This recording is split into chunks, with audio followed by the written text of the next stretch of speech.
باړه ګلي دا د نتیه ګلۍ سره په خوا کې یوه سرسبزه علاقه ده. که تاسو خیال کړی وي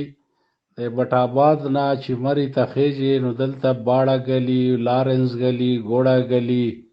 چنګه ګلي، بله ګلي، دا ډېر ګلیات دي چې په هغې کې یو نوم باړه ګلي هم ده. او دغه د باړه ګلۍ ایریا پېښور یونیورسټۍ ته سپارلې شوې ده چې ډېره ښکلې او سرسبزه علاقه ده. د انګریزانو په وخت کې دا د هغوی کیمپ و، خو بیا چې پاکستان په وجود کې راغی نو دا پېښور یونیورسټۍ ته د پاره د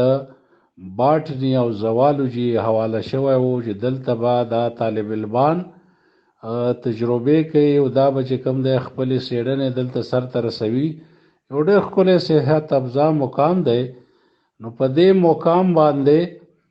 دغه سیمینار یا دغه ورکشاپ یا دغه ناسته شوې وه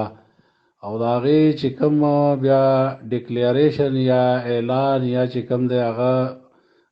اعلان کړی شوه نو هغې ته د باړه ګلۍ نوم وویلی شو. لکه څنګه د پاکستان په تاریخ کې چې کوم دی معاهده لکنهو یا معاهده تاشکند بللی شي یا میثاق مدینه منوره چې کومه وه د حضور نبي کریم صلی الله علیه وسلم په ژوند کې د مدینې په مقام کومه لوظنامه شوې وه نو دغسې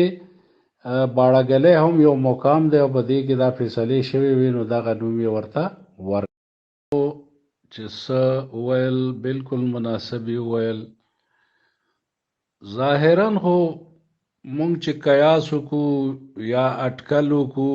یا تاویل وکړو نو بیا خو ته معنا وځي،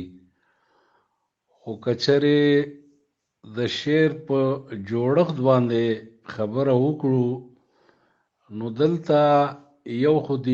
وینو مسله را پورته کړې ده، بل دا غم را پوکه شابه. نو دلته د ردیف سره هم انصاف نه دی شوی. که چېرې د ردیف سره انصاف شوی. السلام علیکم. د حجرې ټولو ملګرو ته ستړي مه شئ، په خیرالې وایم. د عاجز صاحب دپاره دعاګانې غواړو چې الله دې روغ صحت ورکړي. نور ملګري چې د چا پریشاني ده بیماري ده الله دې ټولو له صحت او خوشحالي ورکړي. عنایت الرحمن روډ ته زما یو عرض دا دی چې تنقید علم دی او د علم دپاره چې کوم دی مزید علم پکار دی او د تنقید په مقابله کې نکته چینی ده. نکته چینی د دې یو خپل هغه دی، دا نکات چې کوم وي دی ډېر ذمهوار سړی دی چې تنقید کوي. نو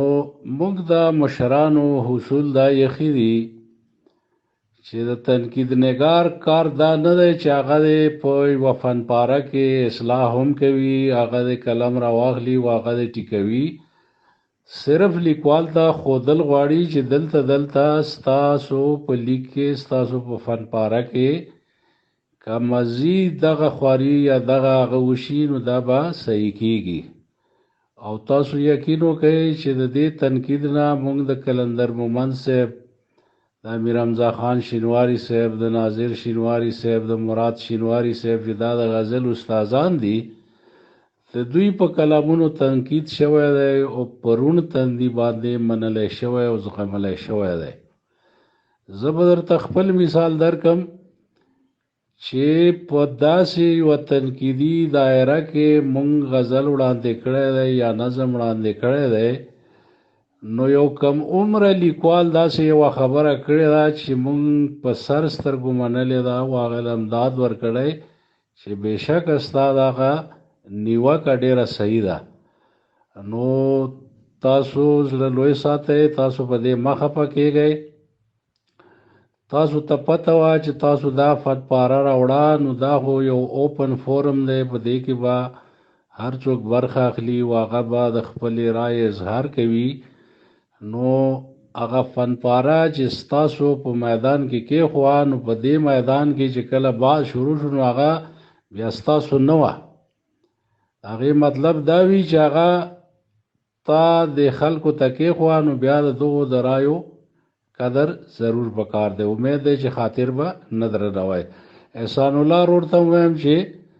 بس گزاره کوه کور مو ودان لم خوشاله لره بس لویه سینه په کار ده او تیر ادبي اصنافو پروګرام کې زه تللی وم تیرا ته نو ما خو ویلي وو چې هلته بیا دغه سهولتونه نشته نو داسې راته معلومیږي چې فګار روډ چې کوم دی دغه مصمت نظمونو باندې خبرې کړې وې او کني نو بیا احسان الله صاحب ته خواست دی چې هغه بیا لږې ما سره شیر کړي خو زه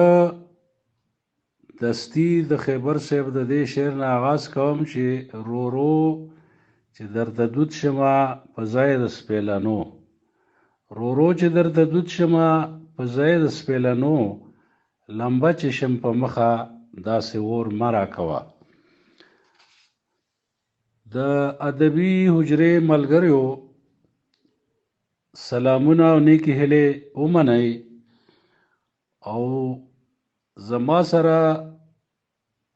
یا په اول پروګرامونو کې چې ما کوم اورېدلي دي نو دستار صاحب او ځینې نورو ملګرو په حمد نعت او منقبت خبرې کړې وې بیا هم که د چا تشنګي وي نو زه به پرې وکړم خو نن زه د پښتو نظم په یو بل صنف چې هغې ته مناجات وایي تاسو سره یو څو خبرې شریکوم پښتنو ملګرو ته لیکوالو ته به معلومه وي